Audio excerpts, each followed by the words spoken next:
In today's video, I'm going to teach you how to reconcile personal funds deposited into a business bank account Xero. When you, as the owner, put personal money into your business bank account, it isn't revenue. It's usually an equity contribution, which increases what the business owes back to you or adds to share capital. In Xero, we'll code that deposit correctly and then reconcile it so your reports remain accurate. Start on your Xero dashboard and open the bank account that received the money.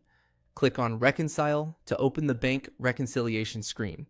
You should see the deposit sitting there as a bank statement line. If you have many lines, filter or scroll until you find the correct amount and date so you don't accidentally code the wrong transaction. On the transaction panel, look for the field labeled Who. Select the contact that represents the owner. If you don't already have an owner contact, you can add one on the spot. Choosing a clear contact here helps you run contact-based reports later and quickly see where owner funds have come from or gone to. Next, go to the What field. This is the account you'll code the money to. Click and choose the equity account, such as Owner A Share Capital. Using an equity account is crucial because it keeps this deposit out of income and tax calculations. If you can't find a suitable equity account in the list, you may need to have one set up in your chart of accounts according to your entity type and local requirements.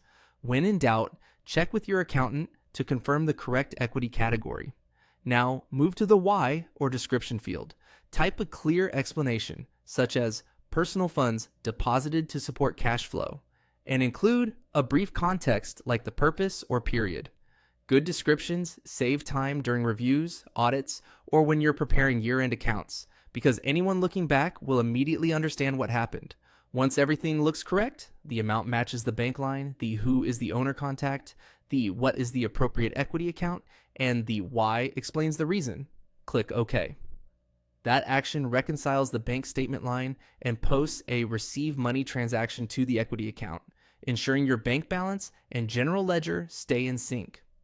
After reconciling, it's a good idea to spot check your balance sheet to confirm the equity balance increased as expected. Keep any backup, like a bank receipt or an internal note, filed with your records. And remember, the exact equity account you use can depend on your structure and local rules, so align this process with your advisor's guidance. That's it. Your personal funds deposit is now properly reconciled in Xero.